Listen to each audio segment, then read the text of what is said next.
Bem-vindo ao nosso canal, pessoal, tá? Sou o Edson Girelli e não deixe de se inscrever em nosso canal aí e também, se gostarem do vídeo, né, deixe seu joinha. Pessoal, vamos falar aqui sobre compressores de baixa, média ou alta, né? Compressores para refrigeração, qual utilizar, ok? Isso é uma dúvida muito comum, né? O cliente chega lá no balcão e ele quer um compressor de meio HP, por exemplo. Ele acha que ele tendo o gás, a tensão, né? E a capacidade ali, o tipo de fluido, está resolvido. Não é assim, tá, pessoal? O que acontece? Além disso, você tem que saber para que foi projetado o compressor, né? Se ele foi projetado para aplicação em baixas temperaturas de evaporação, médias temperaturas de evaporação ou alta temperatura de evaporação. Pode acontecer, vocês vão ver, de o compressor atender as 3 faixas, tá? A maioria atende geralmente 2 faixas. Ou ele é média e alta, ou ele é baixa e média, né? Mas tem compressores específicos, né? Só de alta ou só de baixa, é bem normal. Então, o que acontece, pessoal? Da onde que vem isso, né? Vamos direto ao ponto, tá, pessoal? Vamos ser práticos e vamos entender da onde que vem essa nomenclatura aí de aplicação de baixa, média ou alta, tudo bem? Para vocês entenderem de onde veio isso, vocês têm que entender um pouquinho das condições e normas, tá? Bem rapidinho. Então nós temos a norma LBP, MBP e HBP. Nada mais, nada menos que é Low Back Pressure, Medium Back Pressure e High Back Pressure, tá? Isso vem dos certificadores, tá? O pessoal trabalha muito aqui no Brasil com a certificação ASHRAE, tá? Lá dos Estados Unidos. Dito isso, um fabricante de compressor, ele vai pegar essa norma, né? Aqui a Embraco, ela coloca 4 normas, aqui você tem 4 opções de normas, tá? Para você selecionar seu compressor, mas vamos supor que você usa aí a norma ASHRAE, que é a mais famosa aqui no Brasil, tá? Aqui nós temos um compressor aqui, ó, esse EM20 HBR, ele pode ser aplicado em baixa, média e alta, tá? L, M e H. Então você pode aplicar ele nas 3 faixas de temperatura de evaporação, tá? O que isso significa, pessoal? Significa que em alta, tá? No regime de alta, que é a HBP, tá?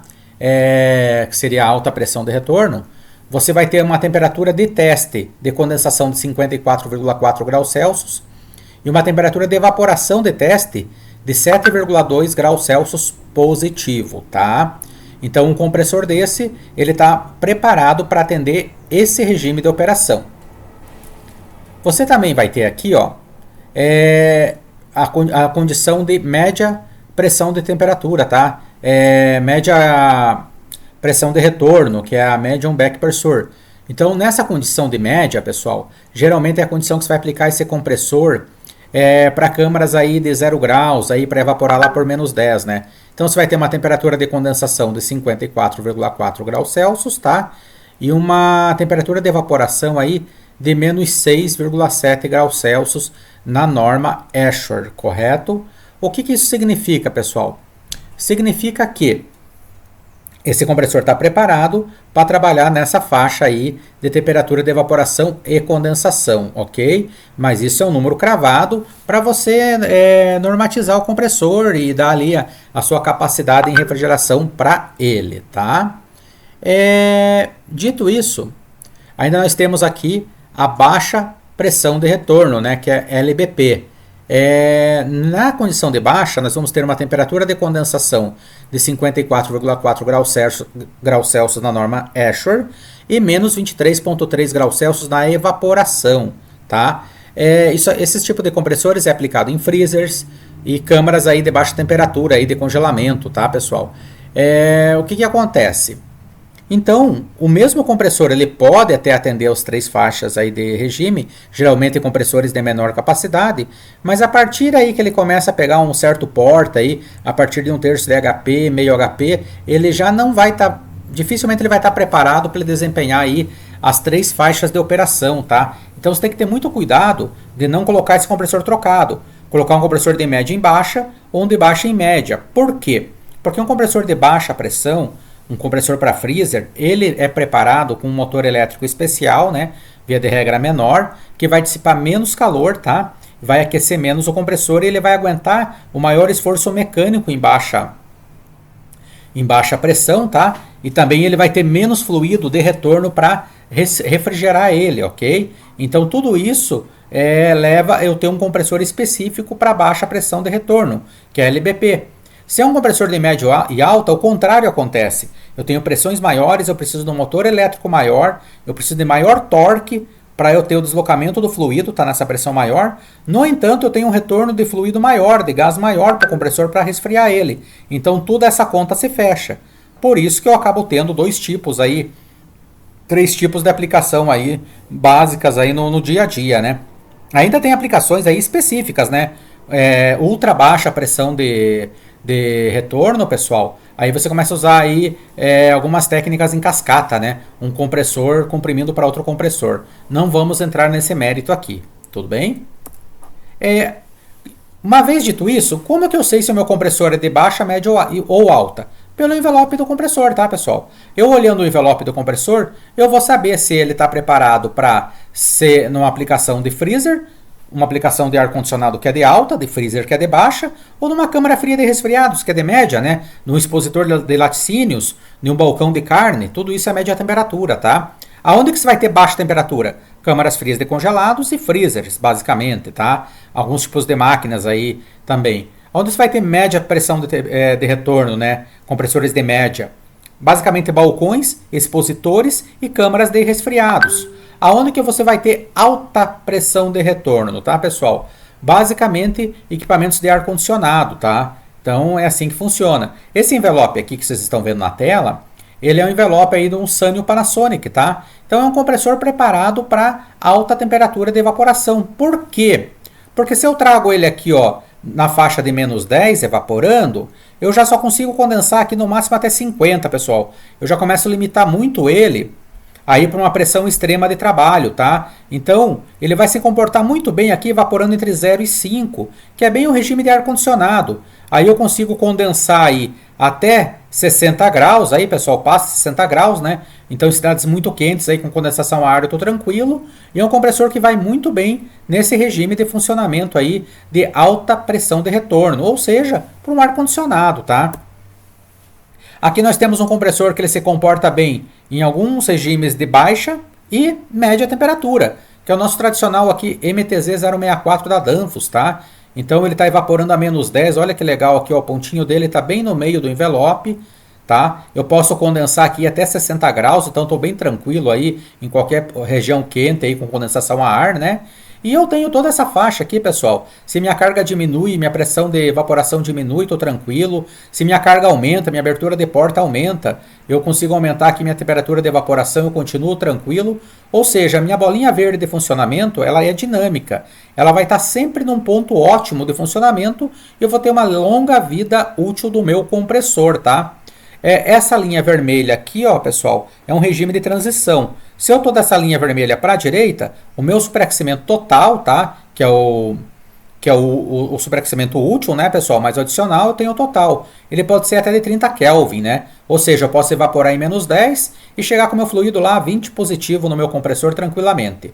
Se eu entro nessa faixa aqui entre essa linha vermelha e azul, esse meu superaquecimento total não pode passar de 11 Kelvin. Isso me obriga a ter linhas muito menores, com uma isolação muito melhor, né? Por exemplo, se eu for evaporar aqui a menos 30, tá, pessoal? Numa condição de congelados, eu tenho que trazer esse superaquecimento para 11, tá? Eu não posso trabalhar com superaquecimento de 30, porque vai faltar fluido para resfriar meu motor elétrico e eu vou diminuir a vida útil do meu compressor se eu fizer isso. Beleza? Aqui nós temos um compressor bem de média mesmo, pessoal. Esse compressor não é de média baixa, tá? Ele é só média, tá? É média alta no caso. Então ele é um compressor para média alta no R22, o nosso tradicional MT64, tá? Mas o MT22, o MT36, o MT80, todos se comportam dessa forma, tá? O envelope deles é todos iguais no R22 aqui. O que acontece? A menos 10 eu estou tranquilo aqui, pessoal. Eu tenho aqui uma faixa de operação bem tranquila. Lembrando que minha norma ASHRAE para média, a pressão de retorno é menos 6,7, né? Menos 10 é um pouco mais frio que isso. Mas ainda eu estou bem no envelope aqui, um compressor de média, né? E eu posso condensar aqui tranquilamente aí, pessoal, até 50 e poucos graus aqui, tá? 54 graus.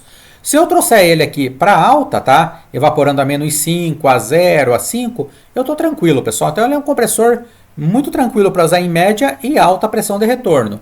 Ele não funciona em baixa, tá? Se você colocar ele para evaporar -25, -30, ele está fora do envelope, vai diminuir por consequência a vida útil do compressor.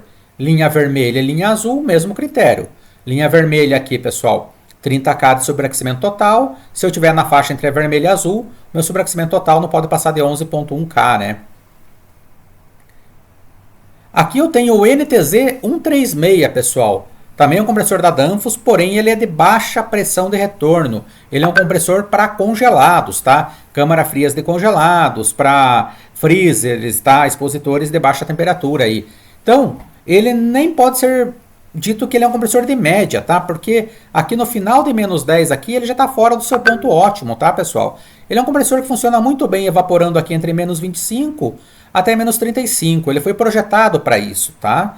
Então o que acontece? Se eu estiver evaporando com ele a -30 aqui, ó, eu estou muito tranquilo, tá? Eu estou com o centro do meu compressor aqui numa faixa ótima de utilização, tá? Eu consigo ter um superaquecimento total de 20 graus Celsius, o que é muito bom em congelados. Preciso do bom isolamento, evidentemente, tá? Mas eu estou muito tranquilo. E eu consigo trazer isso aqui, pessoal, aí até -35, aí de boa, tá? Com um superaquecimento aí de 10K, ok?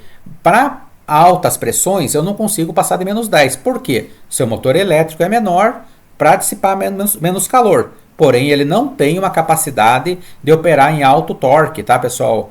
O torque dele é alto, mas assim, ele não tem o torque o suficiente para pressões mais elevadas, vamos dizer assim, tá? Então, ele é um compressor todo projetado aí para operar no regime de congelados, tá, pessoal?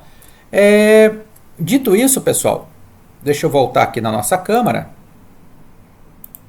Dito isso, pessoal, o que é importante aqui, tá? Compressor de baixa, de média ou de alta é o envelope do compressor. Vai no envelope do compressor e identifica as faixas de temperatura de evaporação e condensação que esse compressor é projetado para trabalhar. Perfeito?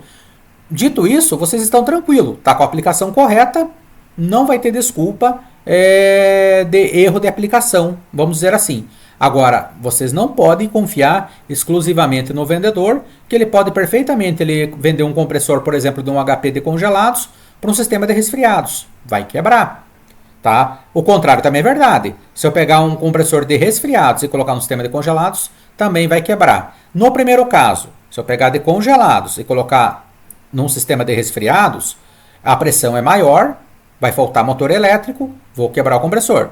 Na segunda situação, se eu pego um compressor de resfriados e coloco em congelados, vai faltar fluido para resfriar o meu motor elétrico, também vai quebrar, tá, pessoal? Vai diminuir a vida útil do meu compressor. Então, dito isso, pessoal, resumindo ao máximo aqui, tá? Compressor de baixa, congelados, freezer. Compressor de média, expositores, balcões, câmaras de resfriados, laticínios de carnes.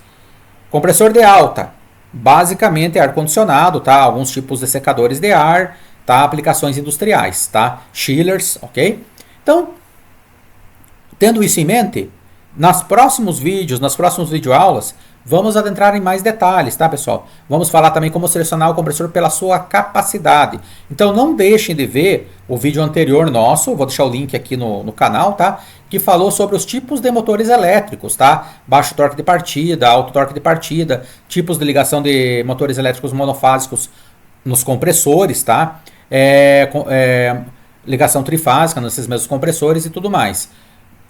Visto esse vídeo, vocês têm agora esse vídeo aqui, tá? Que eu estou apresentando agora, para aí sim nós entrarmos na parte de capacidade do compressor e seus fluidos refrigerantes, beleza? Pessoal, muito obrigado. Não deixe de se inscrever no canal, tá? Gostaram do vídeo, deixe o joinha. Dúvidas e comentários aí, utilize à vontade a nossa plataforma do YouTube aí para nós sanarmos as devidas dúvidas. Até o próximo vídeo.